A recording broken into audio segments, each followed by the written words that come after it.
Bom, vamos lá, pessoal. Esse aqui é o segundo momento após o nosso plantão de dúvidas aqui com os alunos do Gestão Embedded Software e continuando a sequência de transmissão de aprendizados que eu anotei aqui ao longo da minha carreira. Comecei esse trabalho de anotar os aprendizados há algum tempo, né, especialmente ali no final de 2024, e continuo anotando coisas que eu acho que podem agregar para vocês e contribuir diretamente ou de forma indireta, mas derivado de alguém que atua com gestão e direção de projetos de software, certo? Vamos lá, esse aprendizado aqui do dia 6/1/25, ó. A sobrecarga operacional de lideranças ocorre em parte pela ilusão de produtividade causada pela venenosa satisfação de perceber tarefas concluídas. Bom, isso aqui é uma coisa que eu entendo que afeta aí praticamente qualquer líder, né, de empresa. Então, existe muito aquela questão de você, como líder, talvez entender que precisa sair do operacional. E isso é uma meia verdade. Por quê?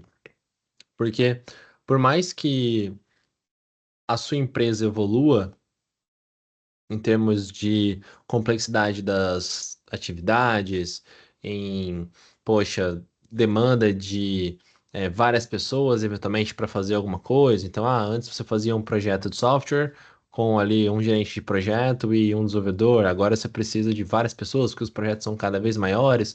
Não basta ter um executivo, você precisa de uma diretoria composta por vários elementos, enfim, né? Então, antes, por exemplo.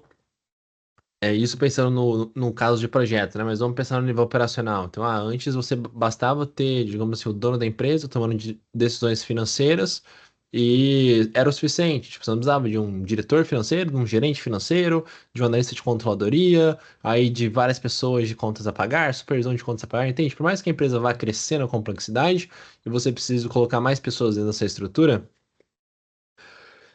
isso não significa que aí essas várias pessoas estão dentro da estrutura e a liderança, por exemplo, o diretor de uma determinada área, ele não precisa, como diz, né, descer lá e colocar a mão no operacional, tá? Então, sim, ele precisa colocar a mão no operacional, especialmente quando ele entende que atividades operacionais que já deveriam ter sido dominadas pelas equipes ainda não são. Então ele precisa descer lá e mostrar como se faz, então isso é muito importante, tá? E também quando ele está criando uma nova atividade tática operacional. Então, vou fazer uma reunião de gestão de indicadores, por exemplo. Olha, em vez de ele simplesmente explicar como é que é a reunião, por exemplo, a gente vai reunir toda semana, vai olhar tais indicadores, interpretar eles e planejar encaminhamentos. Em vez de ele simplesmente explicar e entregar a atividade como uma delegação, ele vai lá, faz por bastante tempo e aí ele transfere, né, após ter mostrado ele mesmo fazendo como ele entende que é aquilo que precisa ser feito, tá? Então, eu entendo que sim, as lideranças ainda no último nível, né, de diretoria, elas precisam descer para o operacional, porém, né, algumas coisas acabam não saindo, digamos assim, da mão das últimas lideranças, ou até de lideranças intermediárias, né, pensando que existe ali diretor, gerente, supervisor e operador. Então vamos supor, às vezes o supervisor faz coisas operacionais que não deveria fazer, o gerente também, e o diretor assim por diante. Às vezes isso acaba acontecendo porque a pessoa simplesmente gosta do que eu trouxe aqui, né? Da venenosa satisfação de perceber tarefas concluídas. Então, é um dilema, sabe? Porque nós somos condicionados, né? A nossa mente é condicionada, da maioria das pessoas, pelo menos eu digo, eu falo por mim, mas eu vejo várias pessoas também com esse comportamento. A nossa mente ela é condicionada a ter uma satisfação porque você se propôs a fazer uma coisa, você vai lá e cumpriu, ou seja, check, né? Então, tem até um famoso livro que fala, poxa, se você quer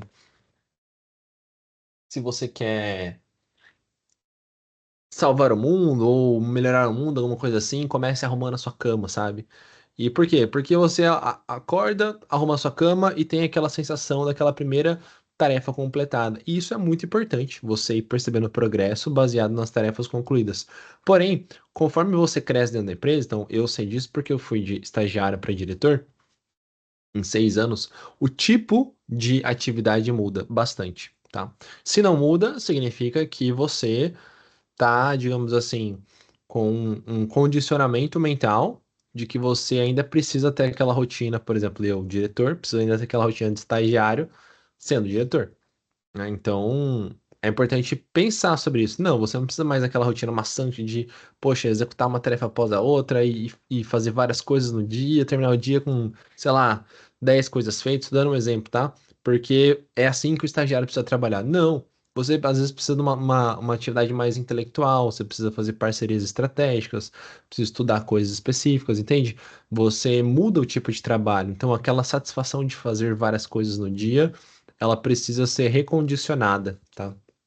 Então, eu trouxe esse ensinamento porque eu tive muita dificuldade e ainda preciso admitir que tenho, tá? Então, minha mente ainda é meio condicionada a, meu, tem que fazer várias coisas, entende? Assim, se eu termino o dia tendo concluído ali, sei lá, uma coisa, duas coisas, três coisas, por mais que essas coisas sejam tudo super importantes, eu fico com aquela.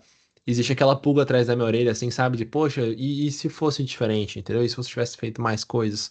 E isso é um condicionamento ainda da época que eu era estagiário, que eu trabalhava loucamente, ainda da época que eu era consultor de empresa, que eu tinha que fazer um monte de coisa nos projetos dos clientes, entende? Então é fundamental essa percepção de que o tipo de atividade muda e você precisa evoluir conforme você cresce dentro da empresa, conforme o seu trabalho adquire características diferentes, sem esquecer que não é porque você se tornou, digamos assim, não é que você se tornou responsável por uma função super estratégica que necessariamente você vai sair 100% do operacional. Eu não concordo com isso, não vejo isso funcionar em nenhum caso, tá? Vejo, tipo assim, diretores, eu já vi exemplos, tá, na internet, assim, de tipo, a mulher era gerente ou diretora comercial da Latam da Apple. E, meu, ela tinha reunião, tipo, semanal com o diretor global da Apple, perguntando por que na loja da Apple X de São Paulo tava demorando, tipo, mais de 8 meses para sair o iPhone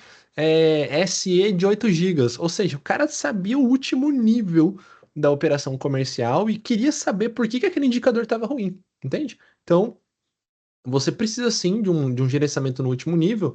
Para quê? Às vezes, para reforçar de que aquela atividade lá no último nível é importante ser feita. Você está de olho naquilo, entendeu? Para que as pessoas não simplesmente, não vou fazer bem aqui esse indicador, porque, ninguém está olhando isso, entende? Então, se você desce para operacional nesse nível, por exemplo, como diretor, você reforça a importância de que as pequenas coisas são sim importantes e elas vão ser vistas, tá? Mas aí como que você faz para retirar essa venenosa satisfação de perceber as tarefas concluídas? É se conscientizando de que a sua atividade muda, você precisa olhar para a evolução da empresa, você precisa formar líderes de líderes, né? Então, é um outro bicho, né? Você virar diretor, você ser líder de líderes, você precisa desenvolver atividades que não seriam desenvolvidas caso você não tivesse atuado dessa forma, tá? Vamos lá, outro aprendizado. Ó, novamente, aqui nesse canal você aprende tudo para se tornar um gestor de projetos de software altamente produtivo. Gestor ou diretor, né? Como no meu caso, apesar de eu não falar muito coisas do meu nível, que de diretor, eu falo mais para pessoas que estão no nível de gestão de projetos de software, mas eu entendo que, poxa, se você gostar desse conteúdo a qualquer momento, ele merece seu like, né? Então não deixa deixar o seu like aqui, o seu like é muito relevante, tá? Porque mostra que esse conteúdo é bacana, que ele contribui com você e que você quer continuar recebendo conteúdos como esse, né? Você deixar o like aqui, sempre que a gente postar um novo vídeo vai chegar para você e o algoritmo do YouTube vai te mostrar mais conteúdos que levam você para esse objetivo, né? Tanto aqui no meu canal quanto de outros. E o seu like é um forte aliado aqui para a gente se motivar a continuar fazendo conteúdos para vocês, tá? Outro aprendizado desse dia, ó. A falta de padrões é uma das principais causas de estresse das lideranças e liderados, pois eles comumente gastam energia com descontentamentos sobre o que deveria ser feito e não foi. Porém, de forma igualmente comum, não existem padrões institucionais atualizados e acordados para sustentar isso. E o uso de energia para fazer isso comumente também é procrastinado, pois o padrão é criado conforme o contexto, gera resultado no longo prazo e pode ser substituído por um acordo informal que resolve a dor de curto, mas a mantém de longo. Nossa, ficou uma frase gigantesca, né? Ó, eu vou é, recortando aqui o ensinamento por partes, tá? Então vamos para a primeira parte. A falta de padrões é uma das principais causas de estresse das lideranças e liderados. Isso aqui não é uma coisa óbvia, tá? Por mais que quando você lê assim, ah, é claro, você precisa de padrão, senão as pessoas vão ficar batendo cabeça e os líderes vão ficar grilados, digamos assim, por que que as pessoas não fizeram conforme o padrão. Mas eu, assim, na minha experiência, vejo poucas pessoas. Talvez seja por conta de ambiente, né, digamos assim, né, historicamente que eu já fiz, mas eu também frequento ambientes de empreendedores que os caras não ficam muito focados assim em criar padrões para tudo, sabe? E isso é uma coisa que eu vejo que existe até muita discussão assim, poxa, quando saiu aquele livro da Spotify, né, falando que uma das coisas que o Spotify preza é por você não criar os padrões, de você inovar e estar sempre pensando em coisas novas. Ah, não, não é a Spotify, na verdade, é a Netflix, né? Então, assim, olha, eu acho que existem, sim, exceções, de que empresas que foram construídas com uma cultura de que você precisa muito mais, gastar muito mais energia, ao invés de ficar construindo os padrões, de inovar, né? Sempre mudar, sempre fazer algo diferente, porque o padrão tá implícito ali. Mas eu entendo que gera muito estresse. Sabe por quê? Porque esse caso aqui, por exemplo, é um caso que eu estava estressado porque a equipe não seguia um padrão para fazer a gestão de linha editorial. Então, poxa, você vê aqui eu produzindo conteúdo, né, no YouTube, no Instagram, em vários formatos, enfim, você acha que é tranquilo, só você produzir o conteúdo e distribuir. E não é. Por quê? Porque existe toda uma complexidade de você planejar o conteúdo, de você soltar ele numa plataforma, digamos assim, interna aqui de gestão, né? De que ele foi planejado, produzido, editado, distribuído. Então você tem que planejar, subir o link da nuvem correto, avisar as pessoas pelo canal correto. Depois, por exemplo, quando as pessoas precisam pegar esse conteúdo para cortar, existe um outro fluxo, entende? Então cada formato é um fluxo diferente, existem comunicações que precisam ser feitas durante o processo. Então não é uma coisa simples, tá? E a gestão da linha editorial é justamente a função que olha para o plano de conteúdos, digamos assim, da semana ou da quinzena e pensa, ok, vai sair tal dia um conteúdo sobre isso, tal dia um conteúdo sobre isso e assim por diante. E aí, essa pessoa, ela precisa ser também guardiã dos fluxos, entendeu? Ela precisa ver que os fluxos de, por exemplo, produção de raiz, que é esse tipo de conteúdo aqui, de pelo menos 30 minutos, tá rodando bem. Ela precisa ver que o fluxo de produção de cortes está rodando bem, de carrossel está rodando bem, derivado dos raiz, entende? Então ela faz esse planejamento e gerencia as pessoas que estão trabalhando conforme esses processos. E aí, existia aqui dentro da empresa um processo para fazer distribuição de conteúdo. O nome do padrão, inclusive, é Protocolo de Distribuição de Conteúdo. E ele considerava algumas variáveis. Então, ele considerava, por exemplo, que a pessoa que fazia os conteúdos em texto, né, em carrossel, ela também é, ela tinha sobreposto a função de gestão de linha editorial, tá?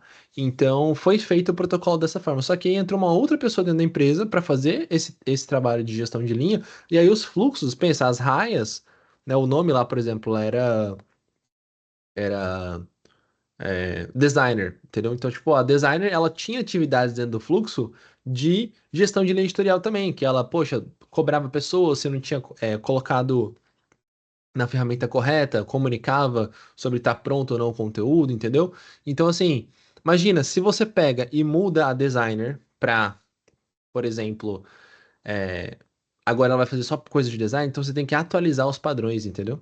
Então, por quê? Porque entrou uma nova pessoa e você precisa agora ajustar isso. E aí, você, como líder, digamos assim, não precisa ficar falando o óbvio porque já existe um padrão, entende? Mas existe um trabalho de você atualizar o padrão. Então, o óbvio ele precisa ser dito quando as pessoas precisam ser ou comunicadas de um padrão constantemente, porque ele está só na cabeça das pessoas, ou você precisa lembrar as pessoas do padrão já existente e aí na dúvida fala, olha, isso que eu tô falando para você, você não precisaria ter gastado, né, a minha energia, você poderia simplesmente ter consultado esse padrão, né? Então, eu às vezes, apesar de ser uma pessoa assim muito que preza muito por construção de padrões, processos, fluxos, protocolos, sistemas acoplados a isso, eu ainda, como que eu posso dizer, tenho problemas na equipe, assim, de pessoas, cara, qual que é a pasta que eu vou colocar os cortes de determinado arquivo? Eu falo, meu, vamos padronizar isso, entendeu? Porque se tá na dúvida é porque não existe o padrão. Então vamos criar um padrão para isso, porque aí sempre que alguém precisa perguntar alguma coisa para outra pessoa, porque tem dúvida sobre como executar algo, é porque não existe um padrão. Ou esse padrão até existe, mas as pessoas desconfiam que ele não deveria ser seguido e aí preferem perguntar para eventualmente mudar. Enfim, existem N causas e todas elas precisam ser vistas, né? Então, precisam ser vistas e analisadas porque existe uma máxima na gestão Lean,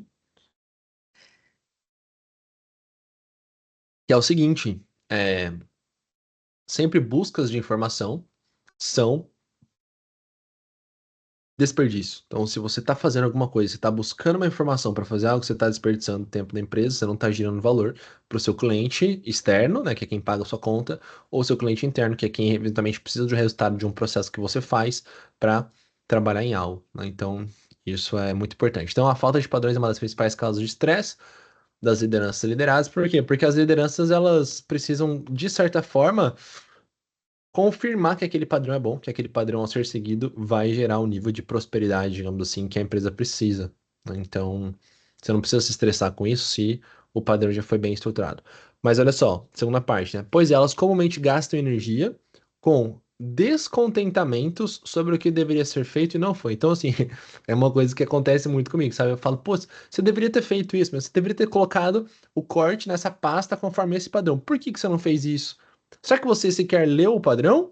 Ou você entendeu que ele existe, mas você gostaria de fazer diferente agora, e aí tá me perguntando por que que não foi feito, porque você simplesmente está escondendo que você não acha que deveria ter sido feito assim, entende? Então, às vezes é um dilema, um desconforto que você precisa lidar, mas você como líder é, digamos assim, também o guardião desse padrão, sabe? Eu entendo que a guarda, digamos assim, dos bons padrões, ela é feita pelo primeiro nível, né? Então, pô, o cara é operador. Beleza, ele executa um determinado padrão, ele opera. Só que aí qual que é o nível superior a ele? Já é o nível de supervisão. Esse cara é o cara responsável por criar um padrão que o operador vai seguir, aprimorar e supervisionar, olha a palavra, se ele está sendo seguido. E aí o gerente é o cara que já que desdobra a meta do diretor para os padrões e verifica, olha, esses padrões aqui têm condição de entregarem a nossa meta? Acho que sim, acho que não. Então aí o gerente ajuda o supervisor a melhorar o padrão. E a supervisora também. E o diretor é o que olha a qualidade dos padrões, se eles estão sendo suficientes para entregar as metas e eventualmente desce lá no último nível, como a gente estava falando no começo desse vídeo aqui, para ajudar as pessoas a entregarem o padrão, né?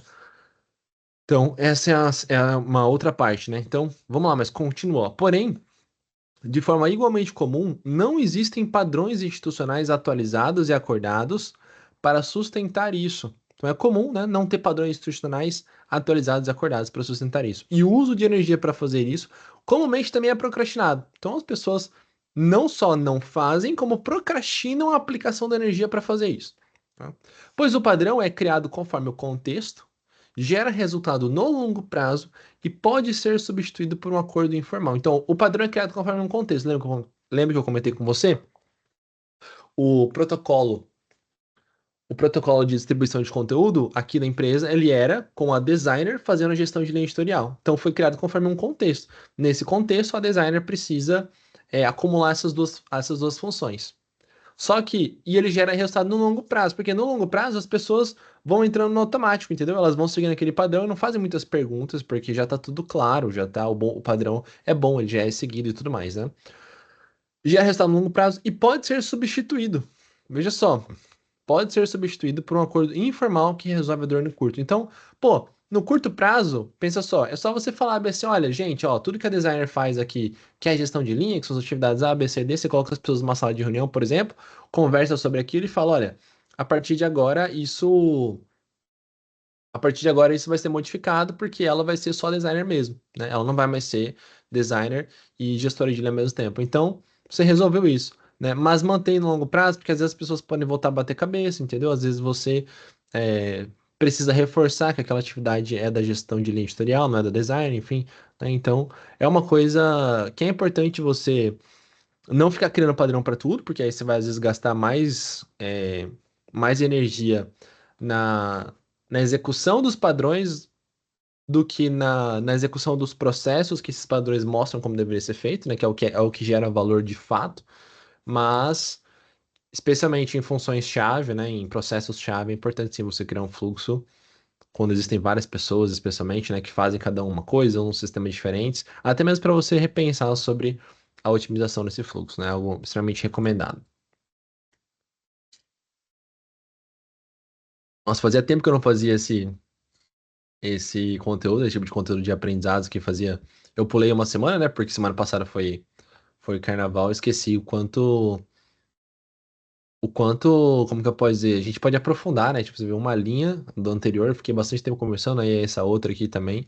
Enfim, são coisas que, que podem gerar bastante valor, né? Essa questão de você pensar nos padrões, de você pensar que a produtividade das, dos níveis maiores das lideranças, ela é medida por atividades de um tipo diferente, né? Então, por mais que eu não esteja aqui falando de gestão de projetos apenas, né? Você veja que eu falei primeiro da venenosa satisfação de perceber progresso com atividades concluídas. Depois eu falei do estresse que é a falta de padrões, que a falta de padrões cria, né? Então, por exemplo, os alunos do gestão de software, né, que são as pessoas que procuram um programa de formação para aumentar a produtividade como gestor de software. Se você quiser, é só participar preenchendo um diagnóstico aqui, tá? Então, se preenche o diagnóstico, a gente avalia se faz sentido para você e dá um direcionamento.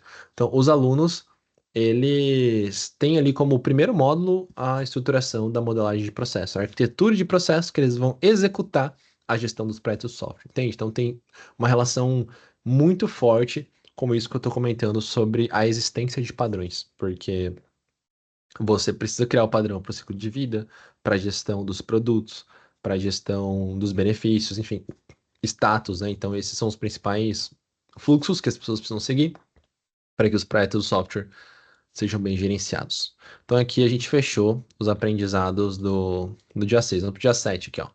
7 do 1, né? Ó, mudanças de processos são ações táticas que precisam ser tratadas nesse nível. Porém, comumente, lideranças estratégicas tomam decisões táticas que são implantadas sem o envolvimento de outras partes interessadas-chave e geram desgaste. Eu vou ler aqui o contexto só para eu entender, porque às vezes eu posso, na correria, né, quando eu vou lá e registro o aprendizado, eu às vezes cito o nome de pessoas que eu não tenho autorização para divulgar, nome de empresas, né, enfim.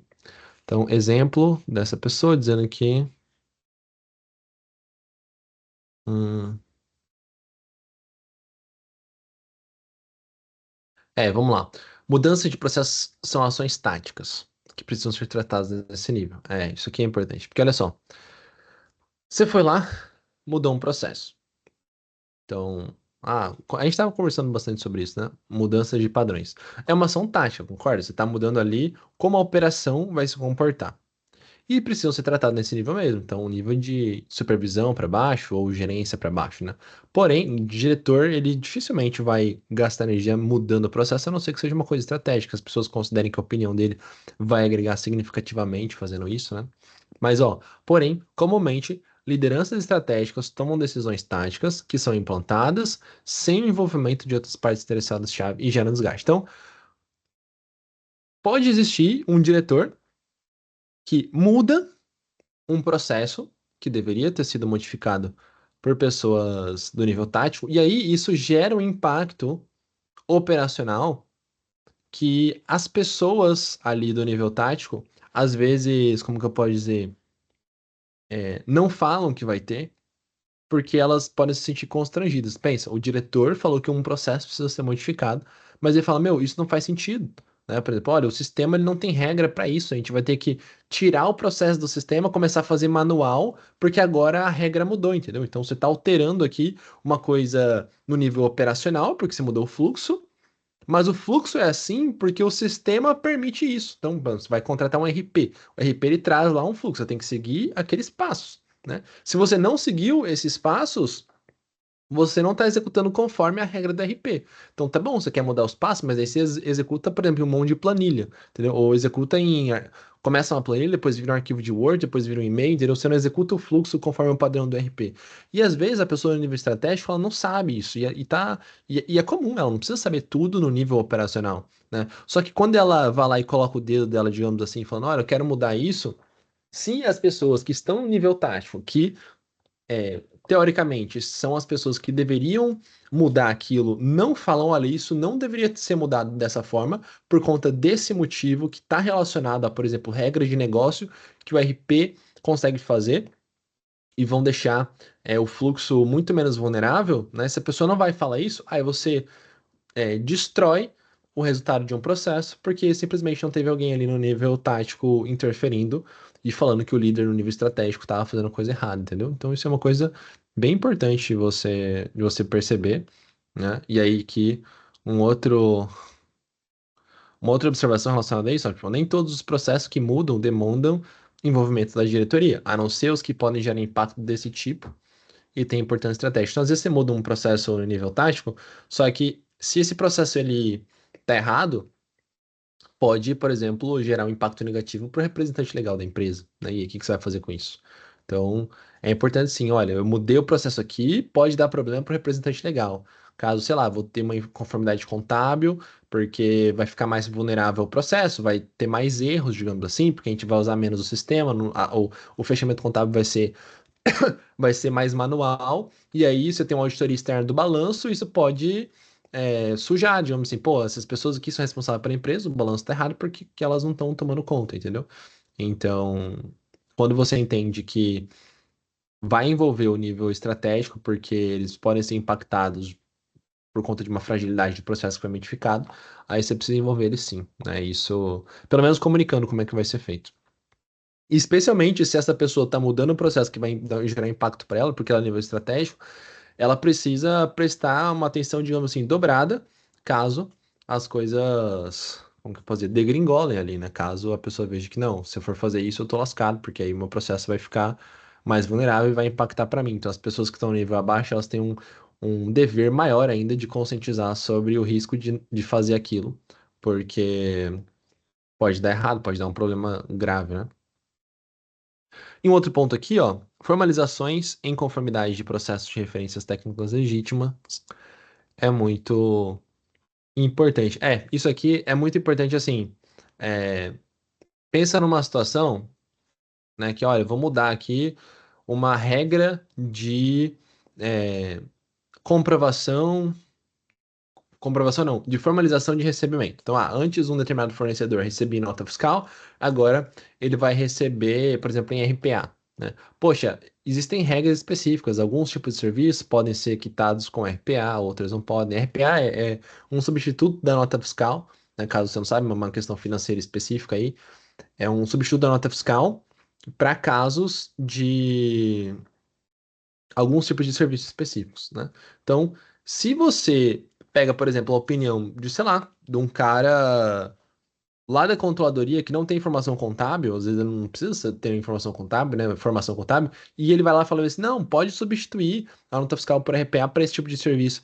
Às vezes ele não é a pessoa legítima para isso. Quem que é a pessoa, digamos assim, mais legítima? É o auditor externo do balanço. Se você for perguntar para ele, ele vai falar, porque ele vai auditar, entendeu? Se ele vê aquele pagamento ali sem nota fiscal, ele vai dar lá a canetada e falar, opa, isso aqui tem inconformidade. Estou aprovando com ressalvas o balanço, entendeu? Então, é fundamental ter as referências técnicas legítimas para cada coisa, tá? Então, às vezes, por exemplo, o cliente definiu uma regra de negócio que interfere tecnicamente um produto que era padrão e vai precisar de uma customização só porque o cliente quer daquele jeito, mas não tem um impacto muito grande na capacidade de gerar benefício de negócio, é algo que você, como gestor do projeto do software, eventualmente pode abrir o olho do cliente pensando, olha, mas e se a gente fizesse conforme o fluxo padrão, você ainda ter esse tipo de benefício, por isso que é importante você planejar antes o benefício, e não ia ter mais, sei lá, tantos R$ 1.000 com custo de customização, né? E aí você deixa claro, digamos assim, um problema dentro do projeto de gasto a mais, porque o cliente não quer receber o benefício que é, digamos assim, o principal, que ainda estaria disponível, porque determinada mudança que gera customização, mas não é, digamos assim, fundamental,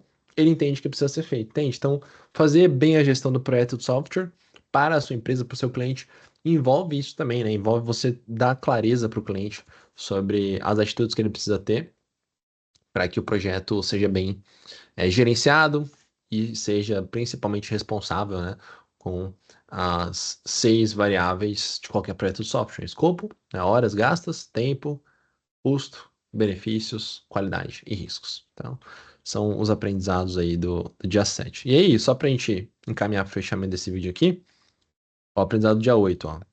Quando um líder não delega por achar que só ele pode fazer bem aquilo, ele perde a oportunidade de se desenvolver em outras áreas. E pior, não desenvolve alguém que ele até o momento, não desenvolve alguém naquilo que até o momento ele é bom. Então, assim, isso aqui é algo bem delicado, né? Porque às vezes você acha que, nossa, meu, só eu tenho capacidade de fazer bem isso aqui. Então você acaba absorvendo aquela atividade operacional ali e dessa forma você não desenvolve outra pessoa, né? Você não coloca energia para desenvolver alguém, porque você entende que ficar lidando com os retrabalhos daquilo, né? Então, poxa, eu não vou colocar determinada pessoa como product owner de determinado tipo de projeto que tem essa determinado tipo de tecnologia. Por quê? Porque sempre quando sou o PO, é bom, né? Então eu tenho mais capacidade de fazer bem. Então, você não coloca, digamos assim, você não investe antes a sua energia formando aquela pessoa para que ela seja um bom PO, porque você entende que não, é melhor eu já resolver logo isso, porque eu sou bom nisso, garanto o resultado de curto prazo, sem olhar para que no longo prazo eu vou sair daquela função e aquela pessoa vai poder desempenhar algo que agora eu sou bom, mas eu investi, formei ela, eu também tive que lidar com erros que não precisariam ter sido lidados, né, digamos assim, caso eu estivesse fazendo, mas eu estou pensando no futuro, entende? Então, muito de você formar pessoas está relacionado com isso. Você investir agora para ter um resultado lá na frente, que você não tem certeza exata quando ele vir, mas você tem uma convicção de que investir nas pessoas corretas para fazer as coisas importantes que consomem o seu tempo hoje, operacional, que você é bom, mas que você deve se desvencilhar daquilo, é alguma coisa que vai gerar resultado. Então eu já fiz bastante isso, já fiz, por exemplo, reuniões que eu fazia de análise de indicadores, já passei para outras pessoas, mas ainda tem, tô dando um exemplo, né? Mas ainda tem várias coisas que eu faço, assim, que eu poderia formar outros para fazer e acabo não fazendo, porque eu tô olhando mais para o resultado de curto prazo, que é onde eu preciso gerar resultado, mas eu sei que aquilo no futuro vai precisar ser corrigido para que eu libere aquele tempo e consiga me desenvolver em coisas que eu ainda não sou bom, né? Que é uma coisa que é sempre importante. O Falcone fala muito isso, né? Que o papel do líder é o quê? É abrir e fechar lacunas. Ou seja, você precisa ver uma área que você deveria ser bom e não é, e vai lá então você abriu uma lacuna, ó, deveria ser bom isso aqui. Então deveria ser bom tecnicamente em determinada tecnologia para poder gerenciar projetos de software desse tipo, né? Por mais que você vai ter desenvolvedores, líderes técnicos, mas você como gestor saber aquela tecnologia vai reduzir drasticamente a chance de você ser tapeado por alguém que sabe aquilo e pode gerar uma performance ruim de gestão por conta disso, né? Então, você vai lá, se desenvolve naquilo, abriu a lacuna, porque você viu que você precisa desenvolver. Aí você se desenvolveu, performou bem naquilo, fechou. Agora pronto, se você ficar estagnado, você ficar, agora eu sou bom naquilo, eu sou bom nas várias outras coisas que me trouxeram até aqui, então parei. Não, se você é líder, você tem que abrir uma outra lacuna para você fechar com o desenvolvimento, né? Então, de maneira geral é isso, tá, gente? Bom, espero que você tenha gostado desse vídeo, tá? Se você gostou, não deixe de curtir. Se você quer continuar recebendo conteúdos como esse, é só se inscrever aqui no canal do YouTube. E se você entende que é importante começar agora um programa de formação para você aumentar a sua produtividade como gestor de projeto do software, clica aqui no diagnóstico, né? Clica no link de diagnóstico aqui e pede uma análise 100% gratuita para a gente te dar uma recomendação. E se nós tivermos a honra da sua confiança, começarmos desde já a estruturarmos aí todos os seus processos, todo o aprendizado que você precisa ter para se tornar um gestor de projetos de software altamente produtivo. Um forte abraço e até o próximo vídeo. Tchau, tchau.